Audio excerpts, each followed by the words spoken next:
you can stay where you was at. I've been there. Got y'all out. Morning, our community. Again, like always, we are here. Black Lives Matter Flint.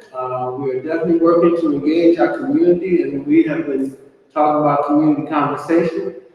We are continuing with our conversation in the community, and this is not just a conversation just to be wasting oxygen.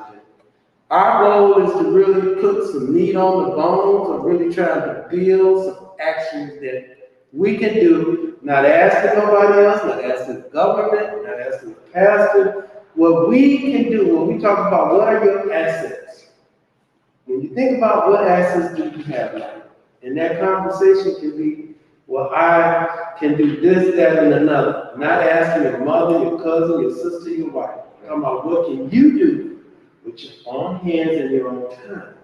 That's critical when we talk about how we want to change anything, because most times people don't want to change. Right.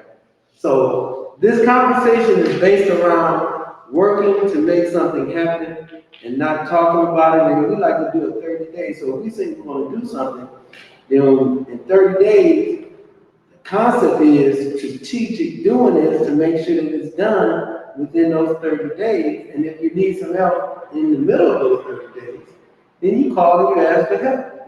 Don't be ashamed to say, I'm having a difficult time completing my task. Life is about completing tasks. I want to start off this morning with some PSAs today.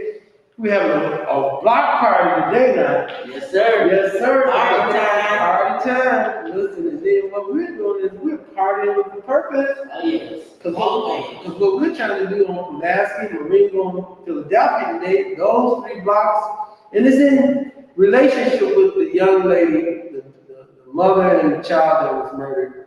And this is how this idea came about. We were saying, how can we engage that community? Right. And start working together, looking out for each other. And like the brother, we're going to bring him on in a minute, but he talked about how we used to do things in the past. And a lot of times, those things in the past were so relevant because they were based on our ancestors.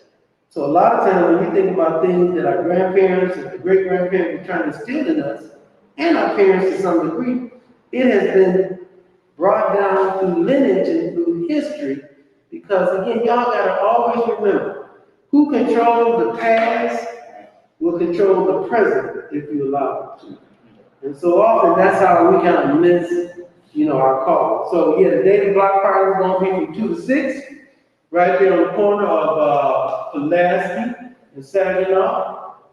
We want everybody to come out, be a part of it, the facility of that community.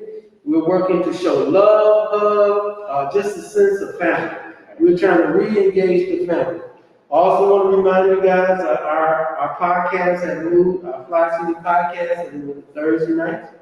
So again, we want you guys to be prepared for that, and we want to try to take it up to another level where we're going to be doing call-in and really getting into some real in-depth and holding leadership accountable for things that needs to be done, and they said that they were going to do in our community. One thing we always want to give a shout out to is Black Lives Matter Flint membership.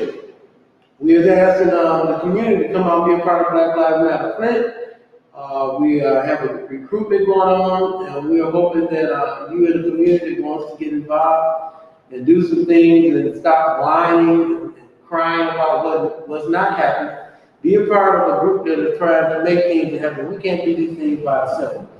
I want to mention also, this is very, very important, so I want to read it to our community so I don't get it wrong. I think that's very important when you get information, that you read it. How it's sent to you, and this comes from brother Jaleel, Man of Peace Keeper Summer Initiative, Squash the Beef Before the Grief. We'll have youth training on Tuesdays and Thursdays at Pasco Community Center from 4 to 6. Ages 5 to 17 years old, girls and boys, and listen to this caveat. They will pay They will pay your child to attend this program.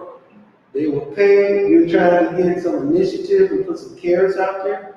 So they will pay for your child to be in this program. So again, at Haskell, and it's from, again, 4 to 6, Tuesdays and Thursdays. Please put this on your Facebook, on your Instagram, smoke signals, grapevine, mail, any kind of media platform. Please put this information out, because a lot of times people be whining about there's nothing to do, nothing going on, and we just whine. Like they didn't even get the information, so. Yeah. So there's some action items there.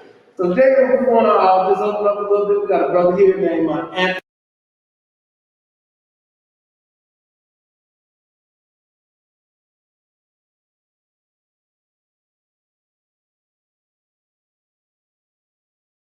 A little bit about who he is, how he heard about this conversation, and then this is about empowering and engaging and developing answers to some problems, or developing solutions to our problem, particularly in Flint. Because although things are somewhat chaotic around the country, Flint is peculiar. And so there are some things that we can do ourselves in Flint. So good morning, Anthony. So how you doing? Good morning to you, Brother Roberts. Yeah, thanks for having me. My name is Anthony Garvin. I came to this conversation by way of Mr. Dewan, who I met while I was in county jail. You know, he was working with me, helping me, and vice versa. And we was going over a lot of dialogue about what we can do strategically to help our community. You know, what can we do to bring about the change of the mindset, you know, the mentality? Because we are no longer dealing with issues of we once suffered as a whole, as far as physical, but the mental is still what we are trying to come out from the moment. Okay. So the best thing that we can do right now at this point to turn it around, to rectify it, to motivate, to inspire others is we have to get back to the basics of communication. Okay, so like when you hear him say about, a lot of times people will throw out, I don't want to say it's full of things that, we hear often, over and over again, as far as, what our community needs. We throw that out there, right? That's what I'm saying. When you hear what Brother Anthony is saying, how does that resonate with you, especially with you coming off of, running for city council? Because again, those are action items. When people, some people sit around and wait, but some people say, you know what I mean? I'm gonna throw my life out there and see, because I'm tired of what I've been getting, right? And I've been dealing with. Right. Yeah. So. I'm right with him. I believe we have to continue to, awaken our people mentally and I believe physically at the same time. This election this time is one of the lowest turnout in United States history, all over. Detroit, Flint. So we got to do better. We always talk at the beginning and say, we got to do this and we want to do this and we need to change this. But we didn't see that August 3rd. And I'm talking about I had 2 people at each poll site in my district, and I'm talking about each one of those, including my grandma. My grandma's 75-year-old. Even she's trying to be, awoken and change. And you guys have been seeing this for a long time. My grandma comes from St. John as well, and so you guys have been seeing this for a long time about different things changing in the community and different things that should have been changed. But she was talking to me, and she had a deep conversation with me. And she was just saying that. No one came out. She probably handed out 4 or 5 flyers that whole day. People came to talk to her, and some people just walked up and was trying to pet her dog and stuff like that. Not even really interested in, actually voting. She was letting people know about voting, young people that was out in the area and stuff like that. And she said they just didn't seem interested. And she just asked me, what do you think we can do to actually kind of get them interested in voting? What can we do to actually let them know that it's something that they need to be doing? Physically and mentally, mentally thinking about it, physically getting up and actually going to the polls. That was the problem. You know, we had a lot of people just didn't get up and go to the polls. And I was talking to people on my street that I lived in, on Beechwood, and it was older people too, and they said they just kind of forgot about it. You know, and so, you know, what can we do to, you know, keep that out there, promoting or awakening with that mentally and physically? You know, Brother Anthony, when you posed that and you said about, you know, how you met Mr. Robinson, and, you know, in your engagement, and, you know, you want to, you know, you talked a little bit about, you know, the past and historical conditions, you know what I mean? And that's why I think history is so important, because one thing history does teach us, and it's clear about the behavior. And again, power does not share. You have to take power. And so this is what our conversation is about. You know, we don't want to really rehash, as he said with his grandmother, Brother Michael said with his grandmother, and then we got the real burning question. Why do you feel that our community really want to be re-enslaved? Because when you really think about it, if voting was not important, why is the system so designed to make sure that people don't vote? And then you have people that's not even voting, and you have powers that be in leadership. That's what they want to happen. They want us not to vote. They want us not to be paid. They want the leadership that has been handpicked by the powers that be, because they want to make sure that they are aligned with the system. If you guys remember the Matrix, the blue, the red pig. And we got to be honest about systems. Systems, and we live in a system. And so to change that system, so often when we think about the death of Dr. King, you know, I mean, once Dr. King woke up, they killed him. Malcolm, Marcus Garvey, when you think about a brother from the NAACP that was shot in his driveway, I mean, just murdered in front of his children. Megan Evans, when you think about Fannie Lou Hamer, Emmett Till, George Floyd, I mean, the list goes on and on. The high-tech internet is taking place, but we really got to be conscious about, is it going to take us to be re-enslaved for us to want to fight with Brother Anthony? Well, yeah, that's the part when you look at it like that. And I'm glad you mentioned the point as far as the system itself. The system, as you said, the leadership who takes on the bulk of the responsibility of motivating people to come out to the polls, they're not out there on the forefront representing themselves or presenting themselves to the people to take away the fear of the people that may be scared to vote. You know, it's fear of the system. But now the system, as you think about it, they've gotten so shrewd now that those who are already in their set position, if nobody come out to vote against them, as an example, run against them, they're not fearful. They'll just stay in their position and keep on until their term expires. This is the new outlook of the leadership, as you pointed out, the system. They're not, you know, because they're comfortable. If anybody running against me, why would I try to get people to go to the polls? I ain't got no competition. You know, and that's something we got to consider. But and so when you say consider, my question to you and Mike is, again, we're talking again on the fringes, but what can be done? I mean, is it something like to make voting attractive? Does it have to be, we go door to door, we force people out, we got the voting booth right in front of them, we got a mobile voting booth. You know, is that what you're that easy? I was just saying the other day to Brother Mickey that if they really wanted it to be secure as they say it is, and it's about keeping the vote secure, and it's about making sure everybody has the right to vote and make sure everybody vote count, then why are we not allowed to vote from our phone? That's the most secure device you have. I'm talking about, I get close to somebody else. You have people that, I own a phone store. So I know people come in all the time for the privacy guard, because they don't want people to read their text messages. Like, your phone is one of the most private things you got. So why are we not allowed to vote on our device? It should be an app. You click on the app, just like you want to appointment. You should click on that app. It should go through your date of birth, who you are, what state, dollars, whatever they want to put in there. It should go, what's this on the ballot? If we go to a school millage, if it's going to a city council, and it should page by page and submit. That's the most secure way to do it. Wow, I never thought of that, man. That's. But you wanna know what I got in response to that?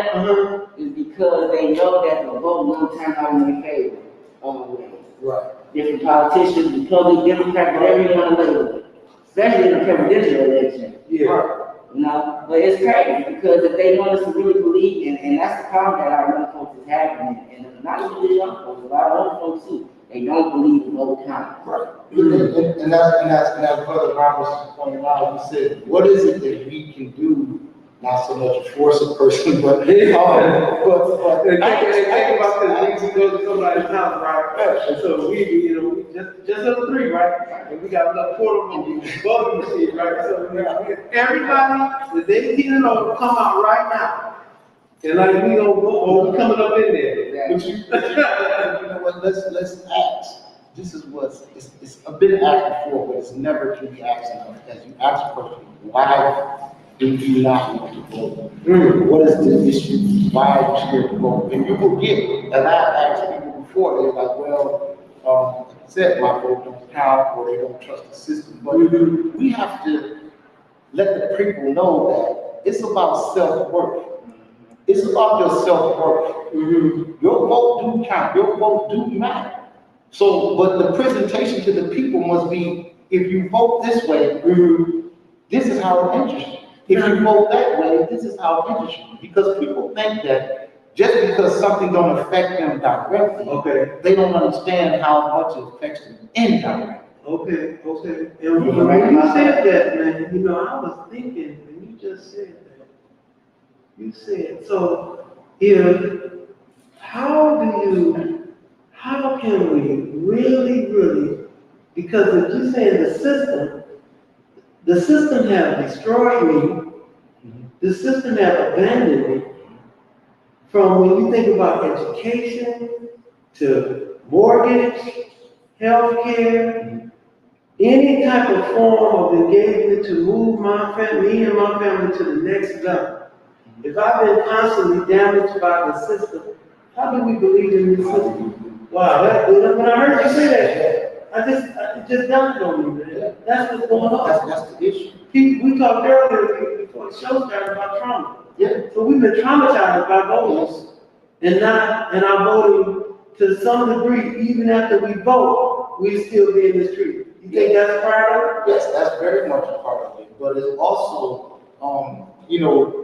that was created as a myth because, as you pointed out earlier, that if the voting system wasn't so important, why would they try to come up with all these different laws to try to make it, harder? So the myth of your vote don't count, your vote don't matter, tied in with, the trauma of, as you pointed out through historical facts, all of our people that was assassinated while they were standing up for this priceless right to vote. It has a significance, it has importance. So I would suggest one thing that we can do to motivate people, we have to get back to the original education of the historical facts. We have also gotten away from that. Part of the sacrifice that was made. Okay, that's good. I was in a couple people texting me and they saying it was muffled every time you talk about masks. Oh, okay. When you talk, you just take it off and then put it back on. Okay. Thank you. So when you say that, when you say about, the traumatization of what we have been through, and the example that voting really does count is Georgia. If anybody can try to throw it to talk about voting don't count, what happened in Georgia this year is an example of what voting does. Because after they laid that down, Warren and my man, the brother, and Stacey, but they laid down, that Republican legislation that went crazy. After that election, they produced 465 bills across the country in 43 states, y'all, after that election. That ain't no joke, so that gonna show when people talk about voting on count, that right there. And that's what's going on right now, because if you understand with the House and the Senate and the 50 vote, and the filibuster basically slavery. And again, it's all a joke, because you got Joe Manchin and Christian Silverman, you know what I mean? They are, to me, a lot of times, we don't want to get in politics, but I need to throw this out there. You know, you have a lot of Democrats and liberals that are white supremacists. And I think even Joe Manchin being a Democrat, you know, he basically supports the Republican, you know, the Republican mandate, because anytime you think about the filibuster and the way they use it and what's going on with it, and right now they have the George Floyd bill, hasn't been passed, the lynching bill has not been passed, haven't made it to the floor, even John Conyers back in the 60s with the whole reparations has never made it to committee, y'all. And then they have this new voting bill called Freedom something bill, but this is a new voting bill that will be federalized. That is, a lot of the verbiage of it was the verbiage that was in the 65 bill that was passed by Lyndon Johnson that they had struck down, the Supreme Court struck down. So they tried to put those back in, those pre-clearance, because that's what's going on when they took the pre-clearance out. This is why we have the chaos that we have now. So I'm saying my whole thing, I sum it up is voting does count and voting does matter. We look at what they did in Georgia. No. So I think if you know, that it do count and what they did in Georgia, we should be able to create that app. And I'm serious about it, because that's what young people do. You know, they didn't even make it through this pandemic to where, you know, people are scared to. I was just talking about that with somebody else yesterday. I was actually in the hospital and talking to my nurse about it. I have sickle cell anemia, so it's getting a little bit of treatment. And you know, we were just talking about, you know, how social media is more like the social, you know, the real social, real life. You know, people don't go out in social and together no more. That's how they made it through the pandemic. Even, you know, people go so far as ordering their groceries at home. You know, every package coming home, their clothes, even I'm a witness to it. You know, my girlfriend, you know, they didn't even start ordering their hair and this coming at home. You know, so it's crazy. You know, I think people, you know, that's just what, you know, young folks do. They do everything from their phone, they do everything from their computers, laptop, whatever. I think we should be able to go on there, like I said, unemployment is secure. That's messing with millions and millions of federal dollars. So I know they can do that in the app. You have to vote in the app, because all it is a couple clicks, submit, and you vote. You know, you gotta go to the polls. And I'm not saying take away the polls. You know, some people, you know, still go there. You know, they stuck in their ways. Older people like going. You know, it's a trip. It's like, you know, y'all was talking the other day. Sarah said it was actually a date for her and her son. Yeah. The first time he went voting, and that's cool. You know, but people who's on the go, or people feel like they just don't got time, it's that 5-10 minutes they gotta take out their day to go vote, or whatever, and the lines, et cetera, et cetera. Let them be able to go vote from their phones. You know, this is the, you know, 2021, we gotta be able to, you know, continue to do everything that we've been doing, using technology and media and stuff like that. Why we can't vote from our homes? That's my main thing. I think we have a bigger turnout each and every time. I have to agree with you. I love that idea. I think we need to work on developing that. I don't know what would be what kind of, I don't need commerce, what kind of laws would they come up with saying that voting for your electronic handheld device is secure? Because, you know, when you go on to the website on different, you know, and this was, I've done villages, different stuff, so like state, Michigan, and federal stuff, looking at different stuff. They ask you, is this browser secure? You can push like, you know, yes or no, if this is a secure network, or if it's not a secure network, and they direct you to a secure network. Then you know, if it's secure or not. And so, they've done it with everything else. You know, there's definitely ways. Technology is great. Yeah. I best believe if we can have a car that can drive itself, autopilot, decision back, take it down. whatever, I better believe you can go to that phone, push your app and just vote. I like it. I think that's awesome. I think And that's the way that we don't even gotta have the government itself, the city or whatever, because they just want to usually promote the election, on the third, the second, whatever. We saw with the president election, they was up and down, Western and everything. And that's good, but we saw this time they didn't support this election, they didn't promote it, people like, oh, I didn't hear nothing from the city hall, or I didn't hear nobody, so we gotta take it upon ourselves to promote it through these different organizations that we stand with, we bridge with, the community support, these different block clubs, we are the ones that's supposed to be supporting and putting it out there for our people to know about. We can't wait for nobody else, and so like I said, I believe that app will really get us, a way bigger audience, if they could vote from their phone. And like I said, we might be a decade out from something like that. I like it. I don't know, man. That's the Jetsons. But I definitely feel like it's secure. That's the Jetsons. I know, you're too young to know about the Jetsons. But yeah, that put me in mind of Elroy and Judy and I forget what the dad's name was. Astro was the dog. But that's awesome, man. I like that idea. That's something we need to really, work on. See how having a conversation, we come up with an idea. And those are the things when we're saying, what can we do, to change our condition and to spark change, So, Brother Anthony, when he was saying that, what were you thinking, as far as being able to go from your phone, In regards to technology, I'm 50, so like you said, the Jetsons. But it sounds like a very great idea, and if it's put together right, it can very, very well, like you said, have a huge difference in the voting process. But me with certain things, I'm more like want to be hands-on, like grassroots to me is literally hands-on, because technology is a beautiful thing, but at the same time I kind of look at it as if too much of anything can be not too good for you. Okay. Because you don't want I don't want to take away, like how we sitting here right now having this meaningful conversation and changing dialogue face to face and in the presence where we can really get a vibe from each other.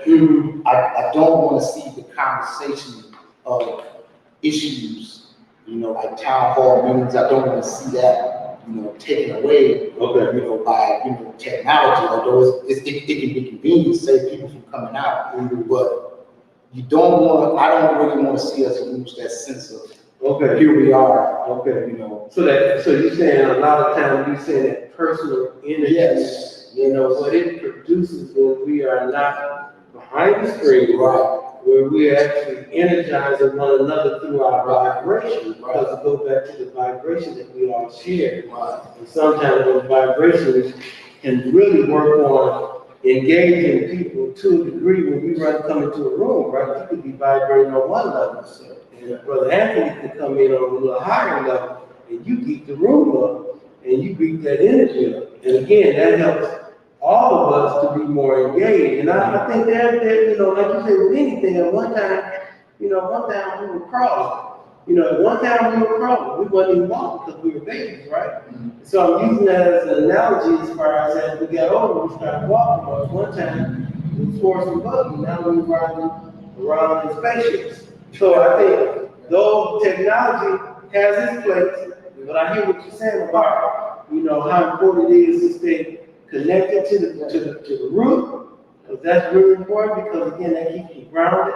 But even being able to manipulate technology so it can do what it does, to really engage in the masses, to be engaged in. And we need to get back to a little bit about, what are some things we can do this week. I want you guys to think about, even though the election is passed, even though it's over, in the next 30 days, what can we today do to try to engage our community to be positive and to be more engaged in where they are. Meaning, we're not gonna throw anything out for them to do. We're gonna say, at your house right now, what can you do in the next 30 days to make your home different?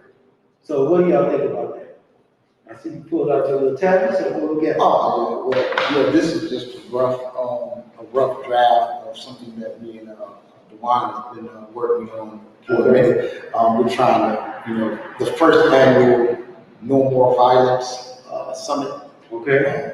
And the reason why we're going with the term of no more violence, because, like in the past, we have stop the violence and stuff like that.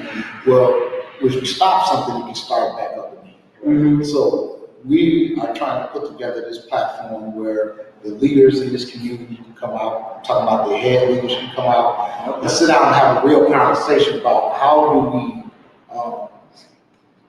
deal with this culture of violence that we have in our community. How do we start the process of the healing first and foremost? Okay. And then how do we start the process of reconstruction of the mentality? Okay. So one point I want to make on that for you to know, violence is a learned behavior. When you think about Grand Theft Auto or Call of Duty, or if you think about the history of this country, getting the beef with another country, they go to war. That has been conditioned. We've been conditioned to be violent. So just keep that in mind. Go ahead, please. Yeah. That's a good idea. Yeah. Just working with that and trying to come up with real values as far as thinking. Real value tools that people can apply. Because we don't want to make it too difficult. We don't want to have it to where people don't have the interest in it. Because again, we trying to stay on the path of self-worth. Because once we get back to instilling the mentality of you have to value yourself. It starts within before it can radiate outside of you into your community. So that's You have a question from the audience. Oh, yeah. No. We need questions from the audience. Yes, sir. I was just wondering about how to instill more self-reliance in the community and developing more independent things where we don't rely on the city or rely on outside forces to generate change. Okay, so if I understand your question, you're asking how can we as a group of people generate our own finances, generate our own finances or our own power locally in our communities? A return, so to speak, to pre-integration economics where we are our own definers in a way. Okay. Where we're generating, creating our own business and supporting our own business. I think that is a must. I do believe that some of the things we were talking about earlier, then I'll let the other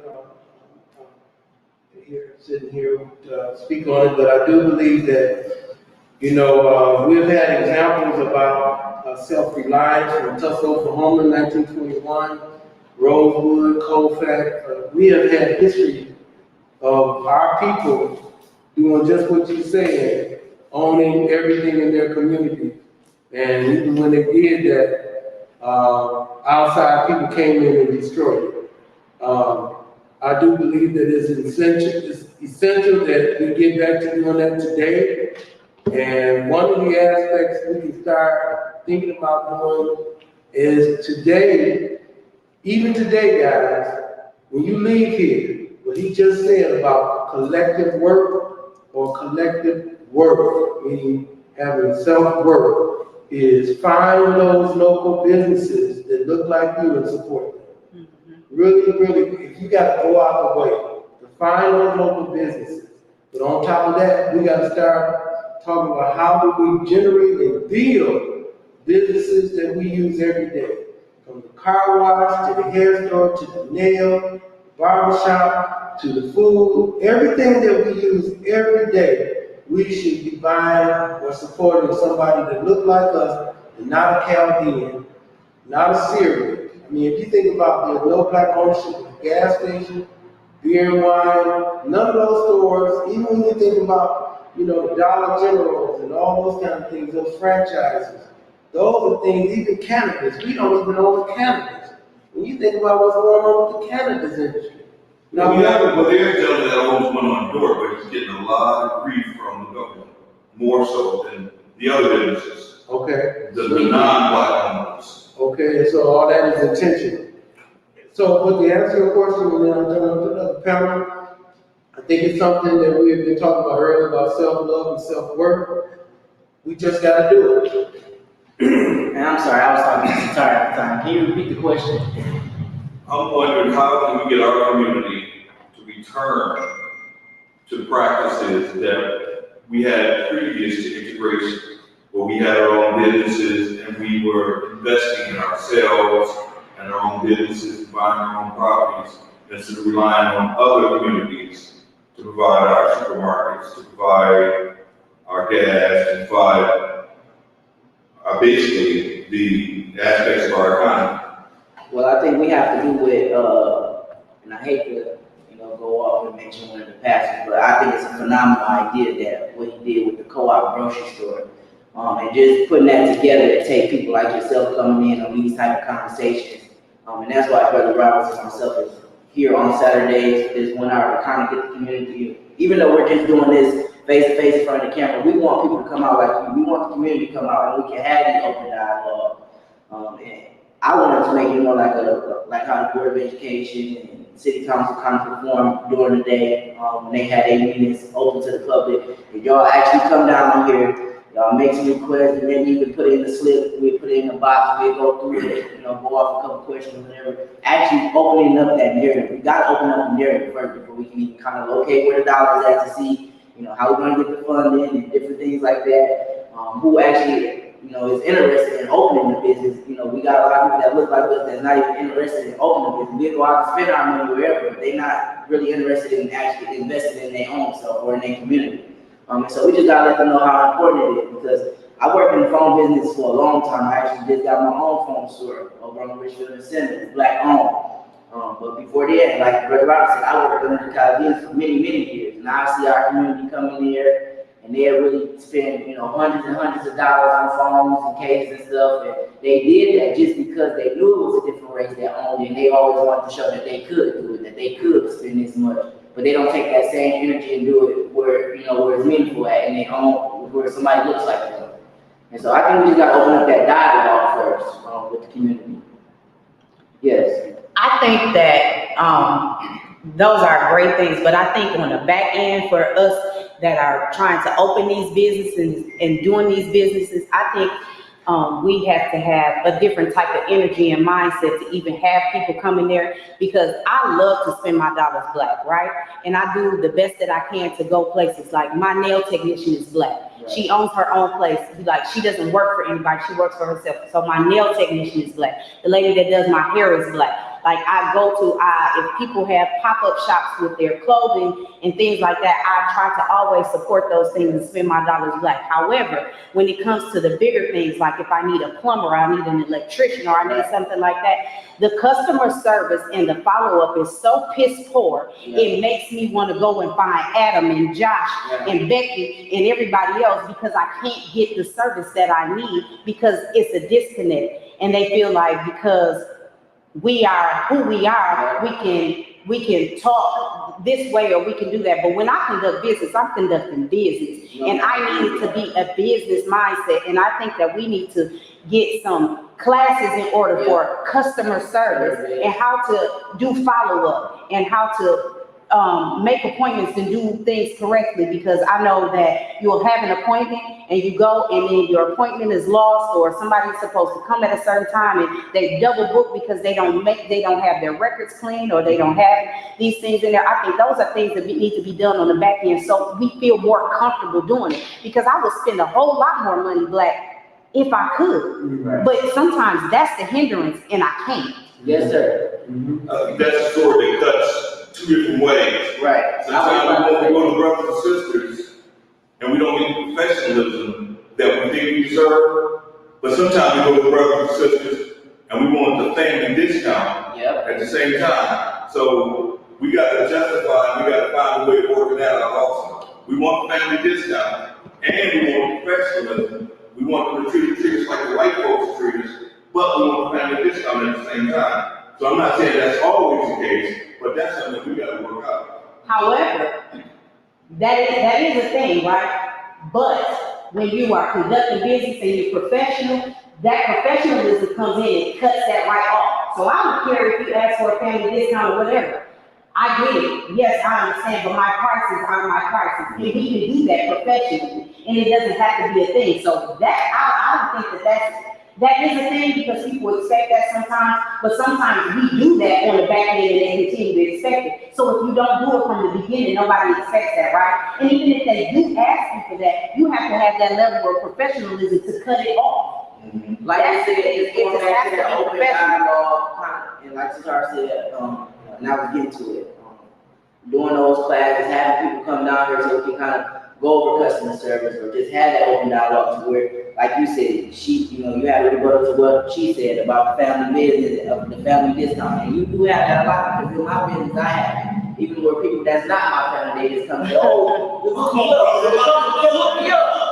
You know, and so, I think it's all about us just actually getting there and, talking about it first. And then, like I said, going into the other, ways of, well, how can we get these dollars so we can, be professional and they can have, somebody that can book their money. Because a lot of times where black businesses lack the effort of actually having a whole team that's, willing to be there from the ground running up of the business. And Satara, because we didn't do the business together. It's hard to find those people that want to be there in the beginning of the business, the startup, when you're trying to get stuff together, and then, actually getting down the line and actually trying to get your stuff together where it can be booked, right, like what she was saying, appointments and et cetera, so. Okay, so I'm gonna jump in, Mr. Anthony, we only got like 2.5 minutes left, so I will go ahead to what you want to say, and we're gonna close out. Okay, back to your original question was, how do we get the community to get more business-minded, more prosperity? It goes back to education, and we have to consider the historical facts, because within the Jewish community, $1 will circulate 100 times if they believe that. Part. So when it comes to us being, like you said, self-sufficient and self-reliant, we have to heal ourselves, educate ourselves, love ourselves. That's how we get prosperity. That spells help. Right. So, like you said, the dialogues, we have to have these classes to teach people how to set up a DBA, teach people how to get an LLC, and as well as teach people how to be professional, how to be respectable as a business person, businessman, businesswoman. These are things, man, that we just have to simply do, educate, and apply. And I want to say that, part of this effort for this community conversation is just that, what assets do you have to make a difference where you don't have to ask anybody? So what I'm going to challenge that everyone that's listening to this, and even right here in this room, what we need to do is to focus on understanding that he mentioned the Jewish community and even other communities. Everyone learned from us. We were the first people on the planet. We were the first business people on the planet. We created time, calendars, language, and the list go on and on what people of color have done in the history of mankind. So basically what we really got to do is start getting back to who we really are, and that's going to take a tremendous effort and a collective effort from all of us. But I challenge all of us to start leading with this conversation that we have today as far as encouraging one another to become more professional, engage in those areas where professionalism can be applied, and then we will work on Black Lives Matter Flint, maybe becoming a hub where we're going to be making sure that this can be offered to our community for those that want to learn to be professional. But I don't know you guys. Yeah, go ahead, boss. Marcus Brown, Marcus Brown. What recently hurt me a lot was all those stimulus checks that came around. Right. If you got 10 people with stimulus checks, Exactly. if they could take half the stimulus checks, invest them together, they could have bought properties and sell. Flint is in crisis, but crisis is also an opportunity. Yeah. If you look at crisis the right way, you can find an opportunity there. You got all these missing businesses in the Flint area. Local grocery stores are missing. This is missing. This component has dried up Flint. It's an opportunity to step in and fill those voids. You got all these properties that are here that are empty or abandoned. It's not cheap to buy in on the low and for people to come up together. And people aren't taking I advantage think of one that. thing we have to do first is try to get the land bank out of our business, because we have We different. need to follow class action laws. and get Exactly, we have different, different. we were just at a meeting about a week ago, I believe, and they were saying they did, what was that, Inkster? We started a couple minutes late, so, just, let me get this out. Inkster, they said they didn't have the land bank, and so with that, they was able to sell properties for $1 billion, really, and we seen it before in Detroit, and we could do that same lot here in Flint. We gotta be able to have people that stick together and willing to get the land bank out there. That's what we gotta do. There's a lot of dirt here at the land bank. Oh, yeah. Trust me, I've been having years of experience with it. Right. Okay, so again, I definitely want to thank our community, the listening audience again, and this is for you guys. We want to definitely be tremendously engaging. And then again, like I said, we want to do something. We just don't want to be wasting oxygen with this time that we spend together. So I want to thank Brother Mike, our new brother, Mr. Anthony, for being a part of this, and our audience.